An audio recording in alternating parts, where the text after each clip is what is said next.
नमस्कार. मी प्राध्यापक डॉक्टर बाबूराव गुरव. माझे शैक्षणिक चळवळीतले आणि पाण्याच्या चळवळीतले सहकारी मित्र प्राचार्य R.S. चोपडे यांच्या सहकार्याने, विद्यार्थ्यांनी, नातेवाईकांनी सर्वांनी मिळून त्यांचा अमृत महोत्सव साजरा करण्याचं ठरवलेलं आहे. मी सुरुवातीला या अमृत महोत्सवाच्या कार्यक्रमात वेगवेगळ्या पद्धतीने सहभाग घेणाऱ्या सगळ्या मित्रांना, मैत्रिणींना धन्यवाद देतो. प्राचार्य चोपडे हे बालपणापासून अतिशय प्रतिकूल अवस्थेतून पुढे आलेले ग्रस्त आहेत. त्यांचं मूळचं गाव हे मंगळवेढा. त्या गावातलं तसं एक सुप्रतिष्ठित घराणं, पण कुटुंबातल्या काही याच्यामुळं प्राचार्य चोपडे आपल्या आजोळी पेड या ठिकाणी आले आणि बॅरिस्टर टी.के. शेंडगे यांचे ते भाचे. शेंडगेंच्याकडे राहूनच त्यांनी आपलं शिक्षण पूर्ण केलं. शिक्षणाच्या काळात ते माझ्याबरोबरच होते.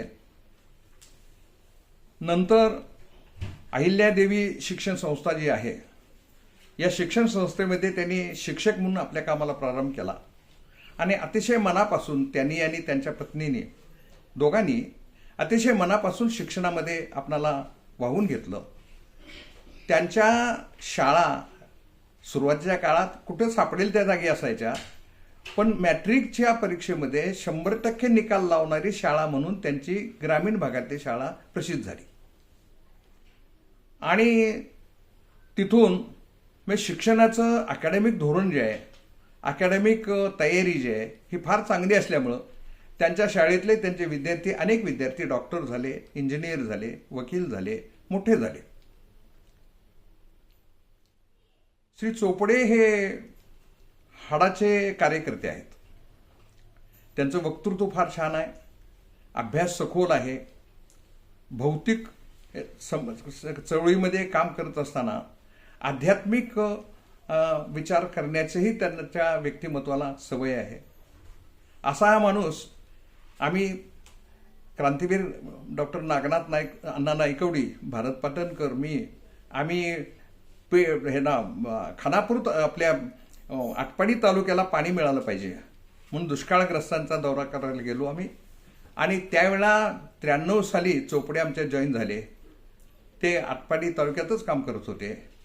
ते आज अखेर आमच्याबरोबर ते काम करत आहेत. पाण्याच्या चळवळीचा सखोल अभ्यास त्यांनी केला, शिक्षणातलाही सखोल अभ्यास केला आणि अतिशय चांगलं काम केलं. आज ते अहिल्यादेवी शिक्षण संस्थेचे अध्यक्ष आहेत. त्यांच्या नेतृत्वाखाली संस्था मोठी होती आहे.